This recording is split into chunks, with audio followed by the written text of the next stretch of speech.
The story begins with a boy called Errol sitting with his family for lunch. Errol's father feels surprised by how calm his son is, saying he couldn't sleep at all thinking about what hero class he'll get. His mother also exclaims that she's excited, while his older sister feels confident that her brother will outshine all his classmates. Her mother agrees, thinking that her son will attract all the girls with his charm, which makes Errol's sister worry that he'll be taken away from her. However, Errol is more in touch with reality than his family, thinking he'll just turn out to be another average guy. In Errol's world, hero classes are gifts from a higher being granted to youngsters when they turn 10, allowing them to specialize in various skills. Once it's time for the blessing ceremony, all the students gather in school, and a priest begins with the first boy. He puts his hand on the boy's forehead, and the boy quickly sees an image of fire and hammers, confirming that he'll be a blacksmith. The boy runs back to his father, beaming in joy, and the priest starts to work on all the remaining students. Once it's Errol's turn, his sister says that he'll get a special blessing for sure, and he walks up to the priest while his family cheers. People start whispering in envy about Errol, thinking that he'll get advanced classes like his parents, Farah and Leon, who are sword princess and archmage. Once Errol gets close to the priest, he closes his eyes and focuses his mind, but fails to see anything. The priest feels surprised that he doesn't have a blessing, and announces that Errol is a rare case of a classless hero. Errol's family instantly loses their excitement, thinking they got totally misled and that his fate is ruined as someone without a talent. The next day, Errol gets to practicing ordinary swordsmanship. His parents assure him that they won't kick him out of the house. Errol tells them that he's doing fine and just doesn't want to be a freeloader, while his sister promises to keep supporting him. Seeing how concerned his family is, Errol once again reminds them that he has always been practicing swordsmanship with his mother, so he can still be useful despite not having a class. However, he thinks that his mother is an awful teacher because she always blows him away in training with her incredible strength. As he finishes his explanation, Errol's mother feels happy that her son is so wise, while his father thinks that he might actually be able to get a real job. Seeing them all fawn over him, Errol gets tired of his family's attention and leaves to train. As he walks into the training ground, Errol finds two swordsman class students dueling it out with their swords. While fighting, the boys notice Errol and ask what he's doing here without a class. He calmly tells them that he's going to train just like them, but the boys tell him that they're only having fun with their swords since they don't have to train because of their class. Then they offer to show Errol how much skill they have gained from their class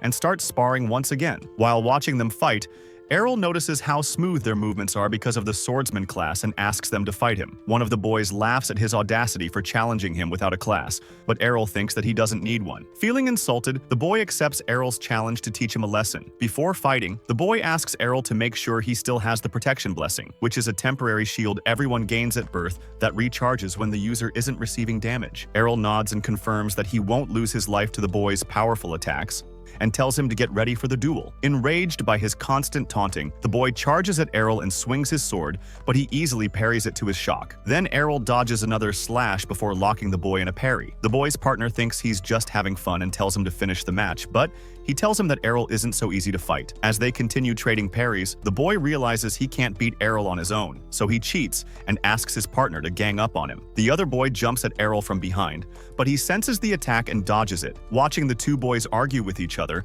Errol realizes that their class doesn't help the boys with their teamwork, and he swoops in to finish them both off. The boys notice him coming, but suddenly Errol vanishes from their sight before coming under one of them and knocking him clean out with a jaw punch. As his teammate falls, the other boy rushes to attack Errol, but he trips on his own friend, giving Errol the chance to knock him out as well. With both boys on the ground, Errol calmly announces that he won the fight, but they get angry and claim that he attacked them while their guard was down. As they ask Errol for a rematch, he easily agrees. But before it starts, a boy behind them warns the others not to try it, reminding them that they can't make cheap excuses like that if they fail on the battlefield. After the red-haired boy tells them they're a disgrace to all swordsmen, one of the two boys tries talking back to him, but his friend reminds him of the red-haired boy's high status. The redhead then walks up to Errol and asks if he's the son of Sword Princess Farah. When Errol nods, the boy praises him for learning some solid swordsmanship from his mother. However, he reminds Errol that the two swordsmen he took down are just inexperienced children, as he points his sword at him, challenging him to a real fight. The boy declares that he'll prove the real power of the swordsman class, while the two other boys wonder if he's the village security captain Evan's son. The boy confirms his identity,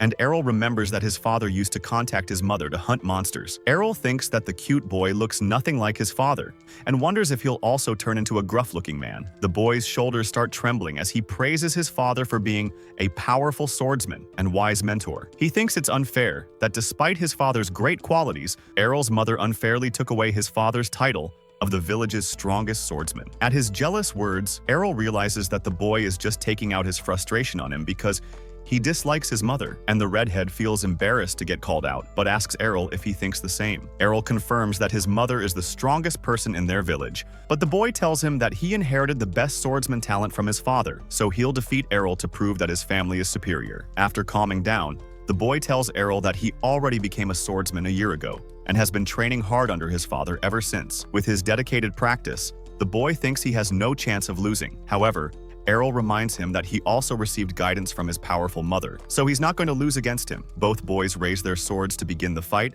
and the redhead attacks first. Errol parries his attack and strikes back, and they both engage in a fierce battle. Watching them exchange blows, the other two boys feel shocked that Errol is keeping up with the redhead despite being classless. Watching the boy swing his sword, Errol admits that he's much stronger than the other two, but his moves are driven by anger. Errol waits for him to slip up and attacks once he gets an opening. However, the boy unleashes a twin slice skill which drives Errol back into a wall. The redhead feels surprised that his first slice was blocked, but notices that Errol got injured by the second. Finally losing his calm, Errol asks about the boy's ability, and he explains that it's a swordsman class skill that can't be blocked by someone classless. However, Errol feels determined that he can learn to block it with enough practice, and the redhead praises his resilience. A few days later, Errol's sister watches him snore late in the morning and tries to wake him up with a kiss. He gets up before she can touch him, gently pushing her away with his head. Errol's sister gets offended and demands an apology as he leaves his room to get breakfast. Their mother smiles and serves breakfast, and the family sits down to eat together. Errol's sister asks him if he's going to train again,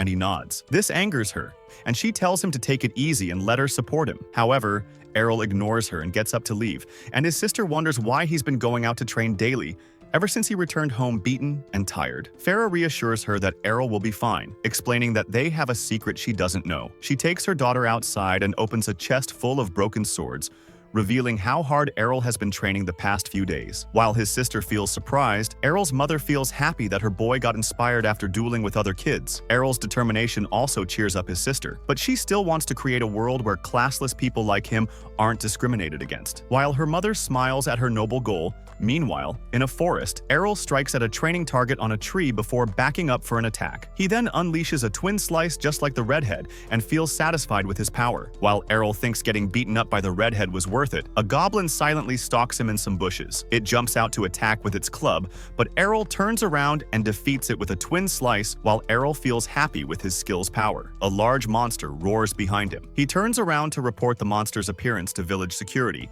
but stops after hearing a panicked scream. Finding the scream familiar, Errol turns around thinking that he doesn't have time to call security before that person gets hurt. He grabs his sword's handle and runs into the forest, mentally assuring himself that he'll be fine. Once he gets close to the source, Errol peeks from a bush and finds the redhead with a bloodied arm. Then he notices a giant hobgoblin looming over the boy and wonders why it appeared. Errol then realizes that the redhead was also practicing like him and defeated some wild goblins, which attracted the leading hobgoblin. While the hobgoblin backs the boy into a corner, Errol gets behind it and prepares to launch his attack from the best angle. Errol takes a deep breath to prepare, and the redhead thinks that it's over for him. The hobgoblin raises his club for the finishing blow, but suddenly Errol cuts it down with a twin slice attack. After the monster falls to the ground, Errol thinks he has finally mastered the technique's footwork. The redhead tries to walk, but he stumbles into Errol's arms. Noticing that the boy lost his protection blessing, Errol asks if he has any holy water to heal his wounds. The boy silently looks at his smashed water bottle on the ground, so Errol offers him his own holy water. After he drinks the water, his wounds disappear, and the redhead feels annoyed by how strong Errol has gotten. Errol notices that his energy has returned,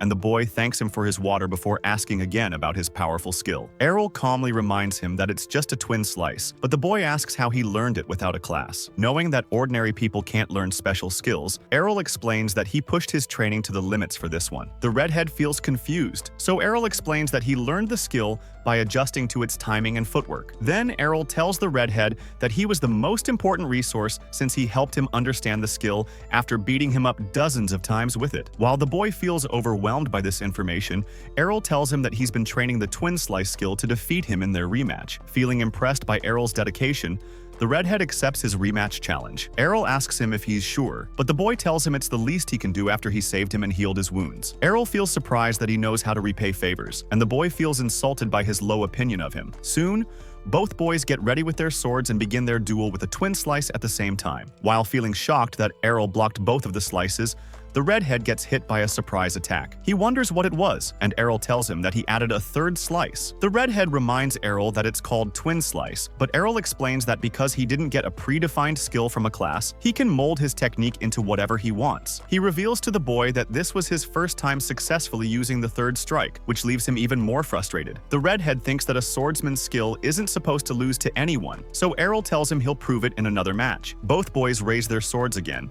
and the redhead calms down, thinking that he has a speed advantage over Errol. As both of them unleash their twin slices, the redhead watches for Errol's third slice. However, the third slice's speed still catches him off guard and knocks him down despite getting blocked. Errol points his sword at the defeated boy and tells him that this result was only to be expected. The redhead asks him why his third strike is so fast, so Errol explains that he learned the trick from him as well. Errol reveals that he controls his first two strikes to be slower and applies all his strength to the third strike to catch the opponent off guard. Feeling completely outclassed, the redhead grinds his teeth in defeat, and Errol walks away victorious. A few days later, as Errol's family is having dinner, Farah reveals that Evan's son has left to train at Brea. Surprised by this news, Errol asks what Brea is, and his mother explains that it's the City of Swords. She tells him that she used to train at a guild there before her marriage, and Errol feels excited to visit the city and explore his full potential as a classless hero. That was episode 1.